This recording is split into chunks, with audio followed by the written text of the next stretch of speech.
Hi. If you are interested in creating a wild life, living your Hmm.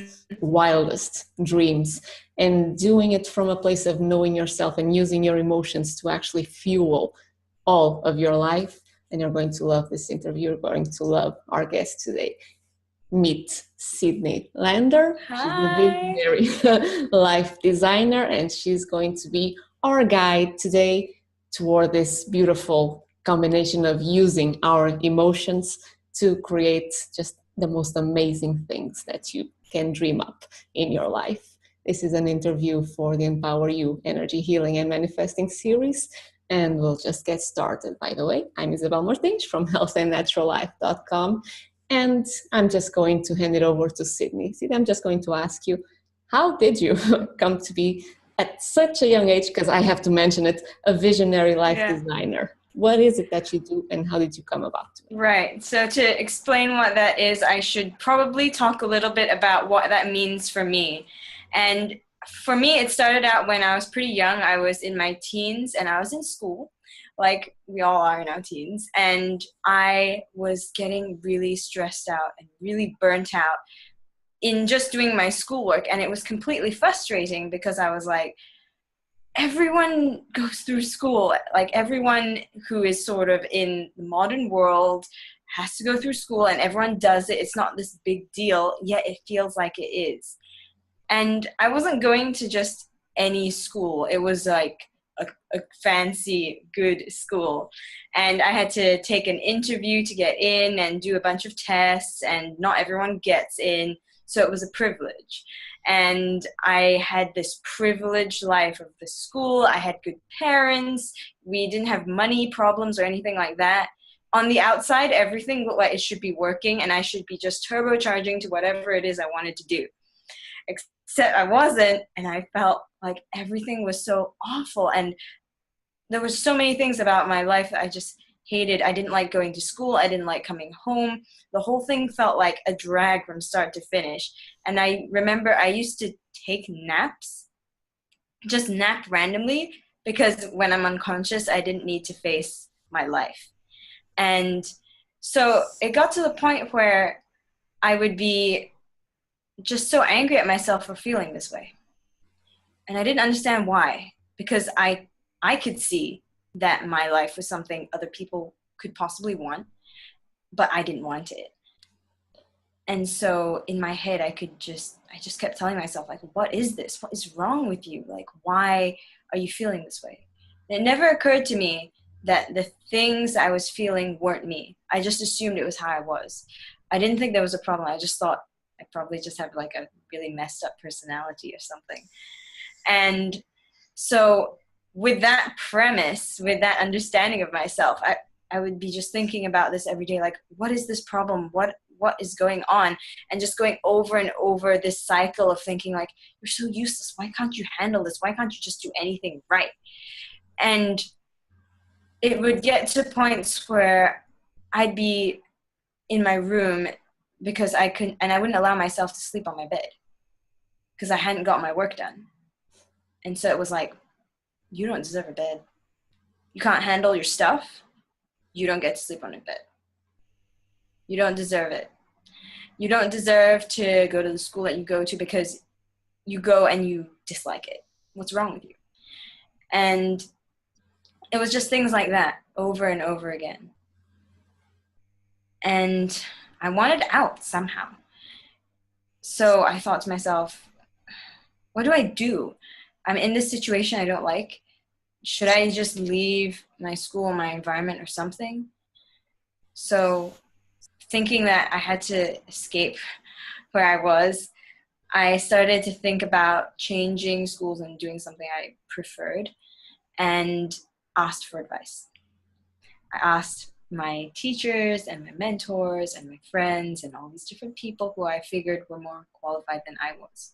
Because having all this stuff going on in my head, I didn't trust my own thoughts and feelings. I didn't think that I was qualified to make my own decisions. Because that's how it felt. It felt like every day it was just, oh, you're too young and naive without enough life experience to figure out your own choices for yourself. So you need advice from all these people who are much older and wiser and know exactly what they're doing. So I thought, okay, if you say so, right? I don't trust myself, so let's ask.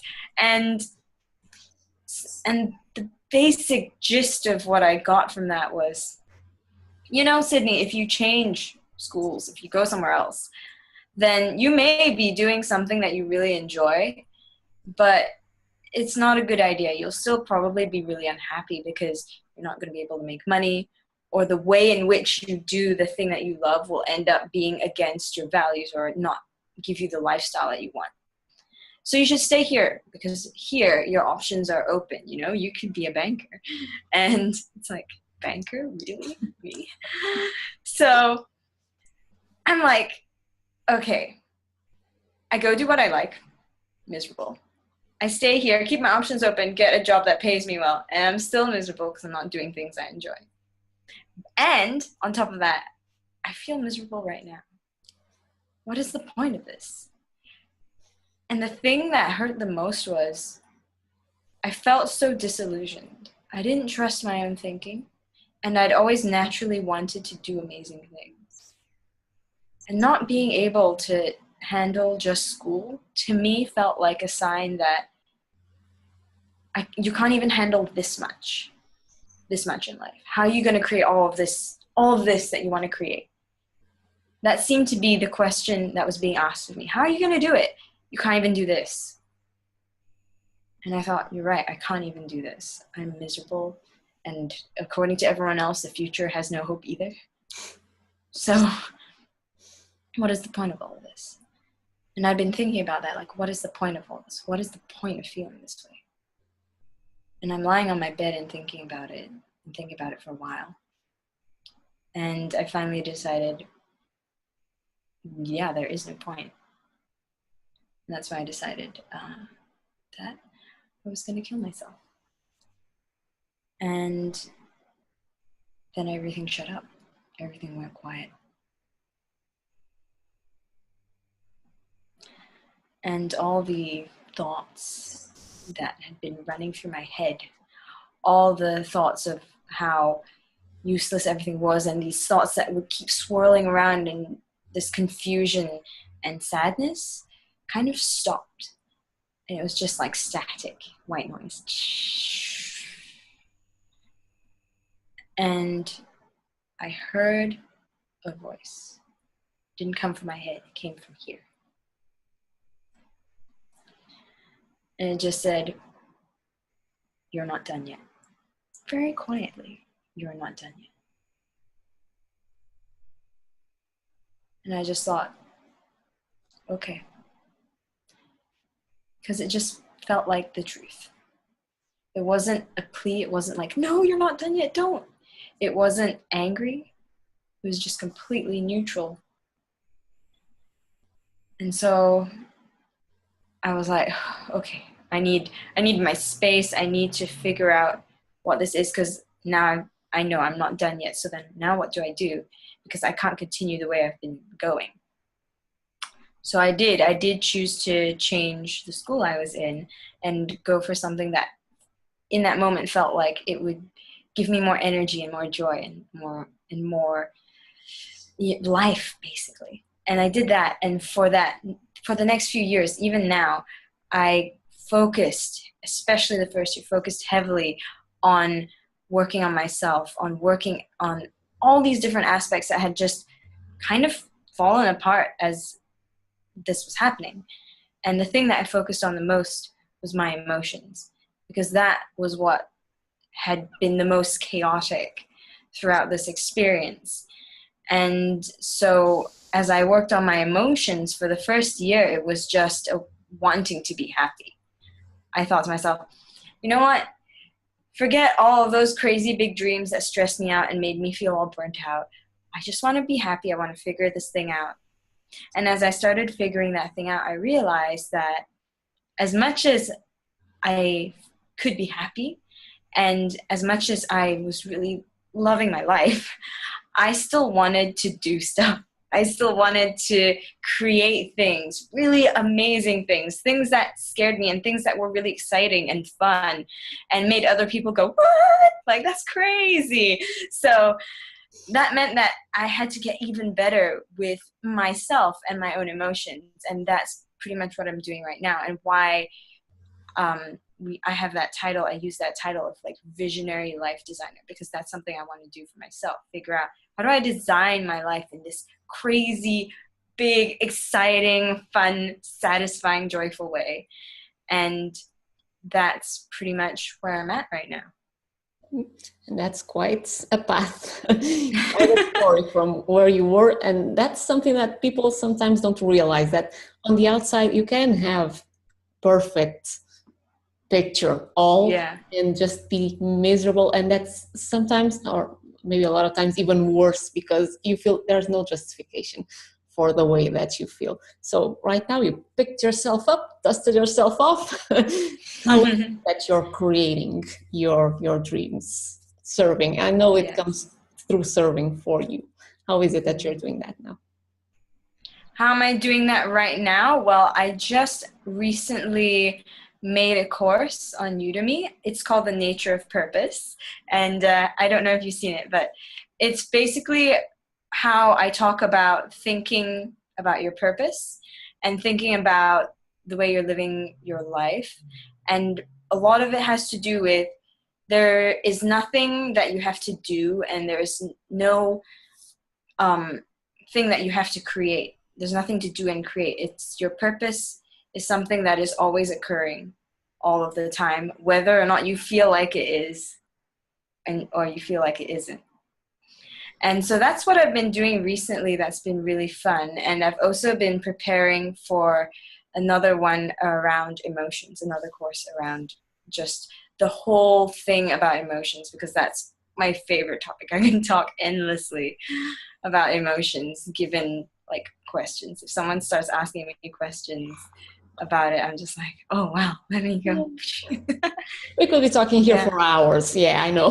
Definitely. So I'll just skip a little bit, and people, if they want to contact you, then at the end of this interview, we'll give them a way to reach out to you. Yeah.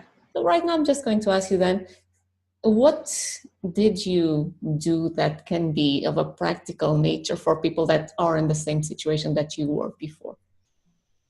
Right. So I think there are some key things to think about, and I'm going to talk from an emotional standpoint. And for me, one of those things was the distinction between me and my emotions. To begin with, I didn't have that. I was completely identified with them.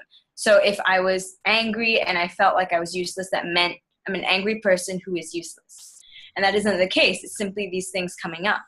And so one of the key things for me was this realization of emotions are a natural part of your life, and that they can flow in and flow out, and it doesn't mean anything about you as a person, and that the awareness that we are, and that sort of soul, that window looking out, is separate from all of the different systems that are happening.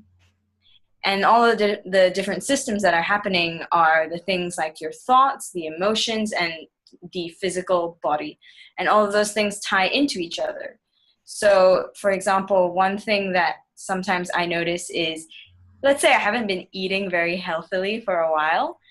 And this actually happened recently, where I had like a Korean barbecue or something. And then the next day I realized, my emotions are kind of off. Like, what's going on? Why is this happening? And it was like these random negative thoughts were coming through my mind during the day, and sort of, these mean feelings towards people. And I thought, that's odd. That doesn't normally happen. And then later on in the day, I got some really good food. And then it was like, bam, my brain is back and my emotions are stable. And so there is this physical aspect as well. The physical aspect of taking care of your own body, because the body creates these different hormones and chemicals that allow your thoughts and emotions to occur.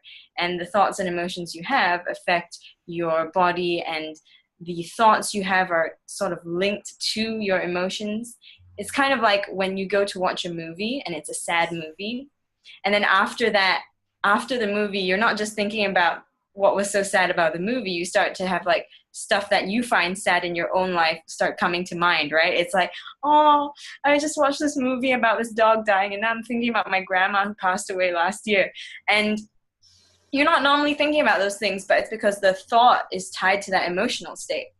And all of these things that are happening, I feel, are important to be aware of, these layers that are going on, and observe them happening, because there's that correlation between everything.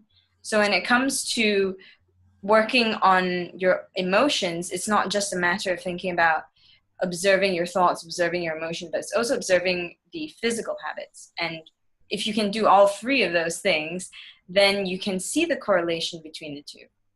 Yeah. And it's very important, because all that you take in, and like you said, food that you take in, food is information. Everything that you watch, you are taking in through your eyes, through your energy system. It is information. Yeah. So everything around us, we're always eating everything around us. So yeah, we have to pay attention to everything out. So I'm going to ask you, do you have any particular technique that you use for that self-awareness? That's usually the hardest thing in personal development work. It's the being aware and not identifying with your thoughts, which then you're feeling a certain way, creating that space. Is there anything in particular that you like to use to do that? Yes. Okay. So one of the things is that I have this premise where my emotions are always trying to serve me in a positive way. And for me, that can be tied into the existence of each and every one of us, means that all of our ancestors have had to survive. And so they've been passing on the different systems and functions that they have to their children and their children's children. So whatever we've got going on right now, to me, I'm like, well, this has been working for a while, so that's why it's here. And so that means it's been helpful in some way, shape, or form throughout the years. So that's the premise. It's that your emotions are always trying to give you a positive message. And that's what happens for me, is that if I notice something coming up, let's say I'm angry at myself or someone else, if I'm angry at if I'm sad or anxious or whatever it is, then that has some sort of use to it. And this actually happened the first time for me when it was about a year after I'd left my previous school, and I was late for a lecture. And the thing was, this lecture had been rescheduled multiple times, and I thought it was still set to the new time, but it had been rescheduled to about an hour earlier than I thought it was. So I go to leave my house, and I check my phone, and I see all these messages from people like, Sydney, where are you? What's going on? Like, it's already started. And I'm just like, what is this? And then the moment I saw that message and I realized that I was an hour late, this cascade of thoughts came in, and it was like I was in the depression again. It was the same voice. It was like, oh my God, how could you be so useless? You're so stupid. You should have checked your phone earlier. Then you would have known all of these things, and blah, blah. And it was going on and on and on. And I was like, oh my God. And for the entire 45 minutes to an hour it took me to get to my lecture, this was going on in my head. I'm like in the train, just like, don't cry, don't cry, don't cry. Because it was brutal. I was like, oh my gosh, I can't believe I was so irresponsible. And by the time I got to class, I'm sorry, but I'm laughing. I know, it's okay. It's funny in hindsight. At the time, I was like, but in hindsight, it's hilarious. And I get to class, and I'm just like, oh my God, I'm so sorry. And I'm like breaking down, and I can't focus on anything. And I'm just like beating myself up about it. And then later that night, I was like, what was that? Looking back on the day, I'm like, what the hell? What is this? So I decided to have a conversation with that voice. And it kind of went like this. I know that you're trying to help me. That's the premise. I know this is useful and loving in some way. So what is the message? What is the intent of this? And I asked. And it said back, you were so stressed out and so burnt out before. You felt like you couldn't handle your life. And so I gave you this stress and anger now while it was still a small thing, so that you never have to be in that situation again. You never have to have so many things that are so out of control again. And I was like, wow, you're trying to protect me. So I replied, and I'm writing this. I replied and said, thank you for your feedback. Thank you for the message. Thank you for trying to protect me. I hear you. I agree. I don't want that stuff to happen either.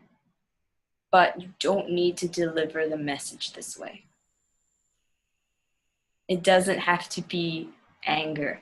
It doesn't have to be stress and anxiety. I can get the message just fine without you doing that. So work with me here. And I will listen to you as long as you don't do that. And it was like, okay. And that's the thing, I feel, with all the different emotions that pop up. They are giving a message, whether it's that you've been eating food that isn't so good, or it's because it's trying to protect you, it's trying to keep you away from danger. It's good to, for me, I feel it's good to look at what those messages are so you can understand where it's coming from, why it exists, and how it's trying to be positive.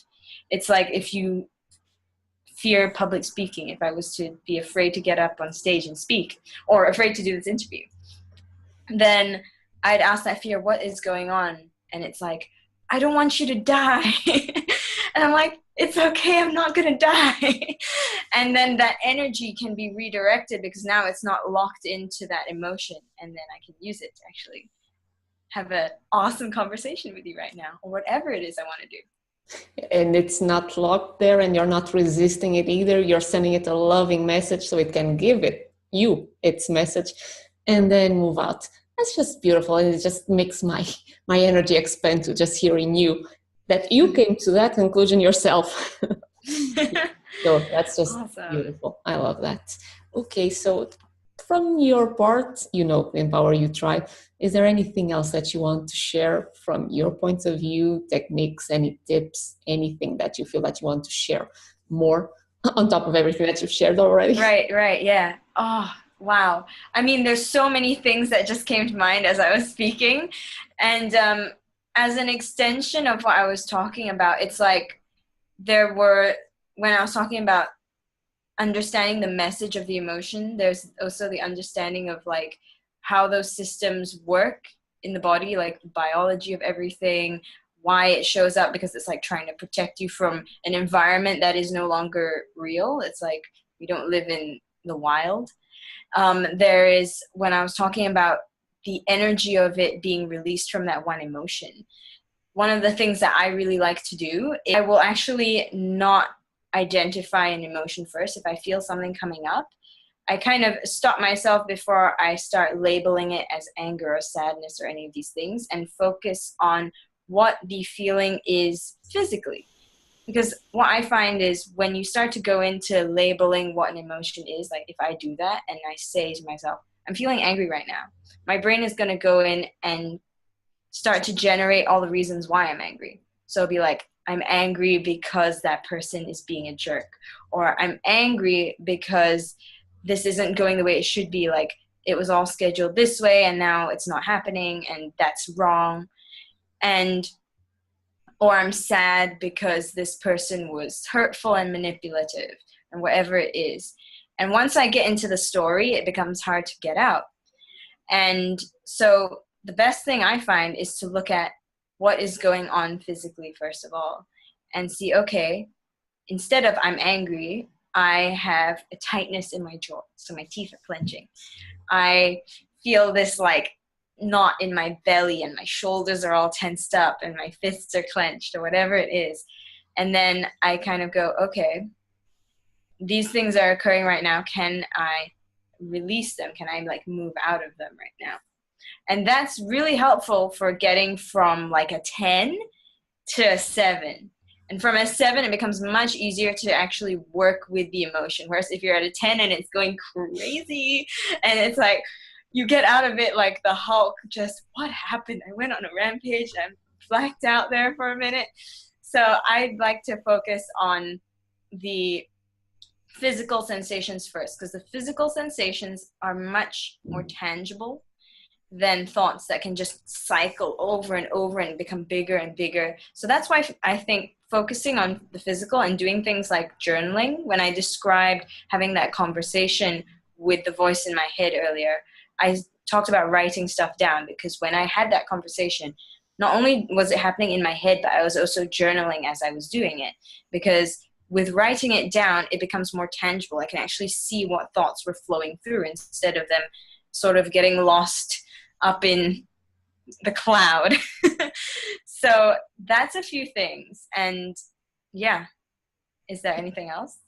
Oh, I know you have lots of things, other things to share.